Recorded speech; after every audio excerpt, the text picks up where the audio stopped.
ಓಂ ನಮೋ ಭಗವತೆ ವಾಸುದೇವಾಯ. ಹರೇ ಕೃಷ್ಣ. ಎಲ್ರಿಗೂ ಹೃದಯ ಕನ್ನಡ ವ್ಲಾಗ್ಸ್ಗೆ ಸ್ವಾಗತ. ಇಂದು ನಾವು ಹಿಂದೂ ಪಂಚಾಂಗದಲ್ಲೇ ಅತ್ಯಂತ ಅಪರೂಪದ, ಶಕ್ತಿಶಾಲಿ ಮತ್ತು ಪುಣ್ಯದಾಯಕವಾದ ಒಂದು ಪವಿತ್ರ ದಿನದ ಬಗ್ಗೆ ತಿಳ್ಕೊಳ್ಳೋಣ. ಅದೇ ಪದ್ಮಿನಿ ಏಕಾದಶಿ. 2026ರ ಈ ವರ್ಷದಲ್ಲಿ ಈ ಪವಿತ್ರ ಏಕಾದಶಿಯು ಅಂದರೆ ಮೇ 27ನೇ ತಾರೀಕು ಬುಧವಾರದಂದು ಬಂದಿದೆ. ಹಾಗಾದರೆ ಈ ಪದ್ಮಿನಿ ಏಕಾದಶಿಯ ವಿಶೇಷತೆಯಾದರೂ ಏನು? ಕೇವಲ ಒಂದು ದಿನ ಈ ವ್ರತವನ್ನು ಆಚರಣೆ ಮಾಡಿದರೆ 100 ಮಹಾಯಾಗಗಳನ್ನು ಮಾಡಿದ ಆಚರಣೆಯ ಪುಣ್ಯ ಸಿಗುತ್ತದೆ ಎಂದು ಮುನಿಗಳು ಯಾಕೆ ಹೇಳ್ತಾರೆ? ಈ ಎಲ್ಲದರ ಬಗ್ಗೆ ಈ ವಿಡಿಯೋದಲ್ಲಿ ತಿಳ್ಕೊಳ್ಳೋಣ.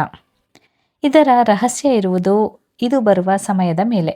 ಪ್ರತಿ ತಿಂಗಳು 2 ಏಕಾದಶಿಗಳು ಬರುತ್ತವೆ.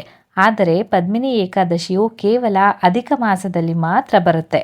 ಚಂದ್ರಮಾನ ಕ್ಯಾಲೆಂಡರ್ನ ಪ್ರಕಾರ 3 ವರ್ಷಕ್ಕೊಮ್ಮೆ ಬರುವ ಈ ಅಧಿಕ ಮಾಸವನ್ನು ಸ್ವತಃ ಶ್ರೀಹರಿಯೇ ಆಶೀರ್ವದಿಸಿ ಇದಕ್ಕೆ ಪುರುಷೋತ್ತಮ ಮಾಸ ಅಂತ ಹೆಸರಿಟ್ಟಿದ್ದಾನೆ.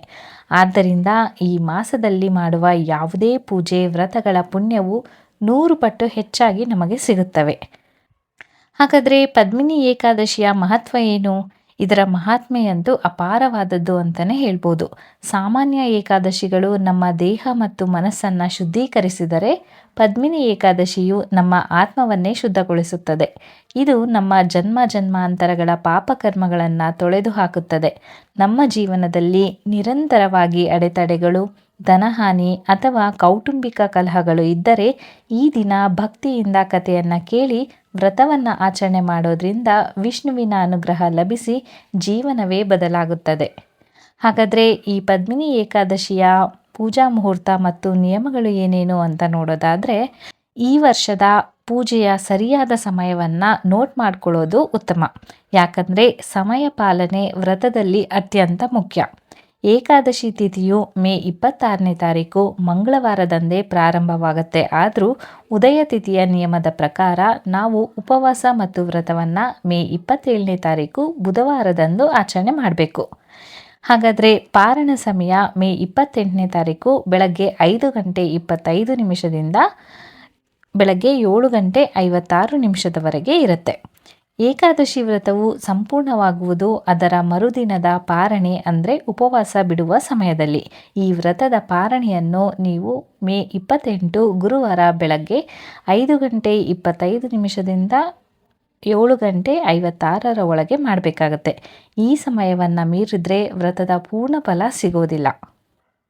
ಇನ್ನು ಈ ವ್ರತದ ಆಚರಣೆಯನ್ನು ಹೇಗೆ ಮಾಡಬೇಕು ಅಂತಂದರೆ, ಬುಧವಾರ ಬೆಳಗ್ಗೆ ಬ್ರಹ್ಮ ಮುಹೂರ್ತದಲ್ಲಿ ಎದ್ದು ಪವಿತ್ರ ಸ್ನಾನವನ್ನು ಮಾಡಿ ಹಳದಿ ಅಥವಾ ಬಿಳಿ ಬಣ್ಣದ ಸ್ವಚ್ಛವಾದ ಬಟ್ಟೆಗಳನ್ನು ಧರಿಸಬೇಕಾಗತ್ತೆ. ಪೂಜಾ ಮಂದಿರದಲ್ಲಿ ಶ್ರೀಹರಿ ಅಥವಾ ಶ್ರೀಕೃಷ್ಣನ ವಿಗ್ರಹಕ್ಕೆ ಹಳದಿ ಹೂವುಗಳು, ಹಣ್ಣುಗಳು ಮತ್ತು ಮುಖ್ಯವಾಗಿ ತುಳಸಿ ದಳವನ್ನು ಅರ್ಪಿಸಬೇಕಾಗತ್ತೆ. ತುಳಸಿ ಇಲ್ಲದೆ ಮಹಾವಿಷ್ಣು ಯಾವುದೇ ನೈವೇದ್ಯವನ್ನು ಸ್ವೀಕರಿಸೋದಿಲ್ಲ. ತುಪ್ಪದ ದೀಪವನ್ನು ಹಚ್ಚಿ ದಿನವಿಡೀ ಮನಸ್ಸಿನಲ್ಲಿ ಓಂ ನಮೋ ಭಗವತೆ ವಾಸುದೇವಾಯ ಅಥವಾ ಹರೇ ಕೃಷ್ಣ ಮಹಾಮಂತ್ರವನ್ನು ಜಪಿಸುತ್ತಾ ಕಾಲವನ್ನು ಕಳಿಬೇಕು.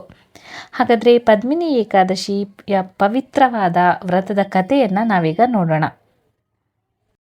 ಈ ಕಥೆಯನ್ನು ಮಹಾಭಾರತದ ಸಮಯದಲ್ಲಿ ಸ್ವತಃ ಶ್ರೀಕೃಷ್ಣನೇ ಧರ್ಮರಾಜನಿಗೆ ವಿವರಿಸಿರ್ತಾನೆ.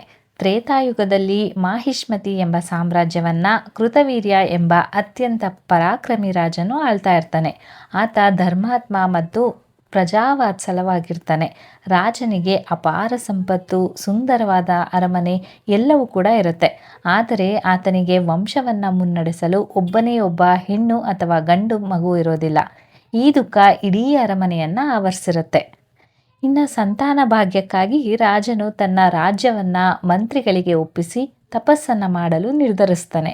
ಆತನ ಪತಿಭಕ್ತೆ ಹಾಗೂ ಮಹಾಪತಿವ್ರತೆಯಾದ ರಾಣಿ ಪದ್ಮಿನಿಯೂ ಕೂಡ ಅರಮನೆಯ ಸುಖವನ್ನು ತೊರೆದು ರಾಜನ ಜೊತೆ ಗಂಧಮಾದನ ಪರ್ವತದ ದಟ್ಟವಾದ ಕಾಡಿಗೆ ತೆರಳ್ತಾಳೆ.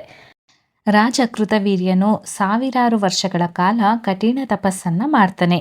ಕೇವಲ ಗಾಳಿಯನ್ನು ಸೇವಿಸುತ್ತಾ ಒಂಟಿ ಕಾಲಿನಲ್ಲಿ ನಿಂತು ಪ್ರಾರ್ಥಿಸಿದ್ರೂ ಕೂಡ ದೇವತೆಗಳು ಪ್ರಸನ್ನರಾಗೋದಿಲ್ಲ. ರಾಜನ ಶರೀರ ಕೃಶವಾಗತ್ತೆ, ಕೂದಲು ಕೂಡ ಬೆಳೀತವೆ. ಆದರೂ ಕೂಡ ಭಗವಂತನ ದರ್ಶನ ಸಿಗೋದಿಲ್ಲ. ತನ್ನ ಪತಿಯ ಈ ಸ್ಥಿತಿಯನ್ನು ಕಂಡು ರಾಣಿ ಪದ್ಮಿನಿ ದುಃಖಿತಳಾಗ್ತಾಳೆ. ಆಗ ಅವಳು ಅಲ್ಲೇ ಹತ್ತಿರದಲ್ಲಿದ್ದ ಅತ್ರಿ ಮಹರ್ಷಿಗಳ ಪತ್ನಿ ಮಹಾಮಾತೆ ಅನಸೂಯಾದೇವಿಯ ಆಶ್ರಮಕ್ಕೆ ಹೋಗಿ ಶರಣಾಗ್ತಾಳೆ. ರಾಣಿ ಪದ್ಮಿನಿ ಕಣ್ಣೀರು ಹಾಕ್ತಾ, ಓ ಮಹಾಮಾತೆ, ನನ್ನ ಪತಿ ಎಲ್ಲವನ್ನೂ ಕೂಡ ತ್ಯಜಿಸಿ ತಪಸ್ಸನ್ನು ಮಾಡ್ತಾ ಇದ್ದಾರೆ, ಆದರೂ ಕೂಡ ಭಗವಂತ ಕರುಣೆ ತೋರುತ್ತಿಲ್ಲ. ನಮ್ಮ ಈ ಸಂತಾನದ ಕೊರತೆಯನ್ನು ನೀಗಿಸಲು, ಭಗವಂತನ ಪ್ರಸನ್ನಗೊಳಿಸಲು ಯಾವುದಾದ್ರೂ ವ್ರತವಿದ್ದರೆ ದಯವಿಟ್ಟು ತಿಳಿಸ್ಕೊಡಿ ಅಂತ ಬೇಡ್ಕೊಳ್ತಾಳೆ. ಆಗ ಮಾತೆ ಅನಸೂಯ ನಸುನಗುತ್ತಾ ಹೇಳ್ತಾಳೆ, ಮಗಳೇ ಪದ್ಮಿನಿ, 3 ವರ್ಷಗಳಿಗೊಮ್ಮೆ ಬರುವ ಅಧಿಕ ಮಾಸ ಅತ್ಯಂತ ಪವಿತ್ರವಾದದ್ದು. ಈ ಮಾಸದ ಶುಕ್ಲ ಪಕ್ಷದಲ್ಲಿ ಬರುವಂತಹ ಏಕಾದಶಿಯು ಅತ್ಯಂತ ಶಕ್ತಿಶಾಲಿ.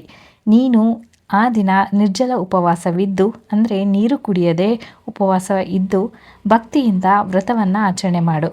ನಿನ್ನ ಭಕ್ತಿಗೆ ಮೆಚ್ಚಿ ಭಗವಾನ್ ವಿಷ್ಣು ಖಂಡಿತ ನಿನ್ನ ಆಸೆಯನ್ನು ಪೂರೈಸ್ತಾನೆ ಅಂತ ಹೇಳ್ತಾಳೆ.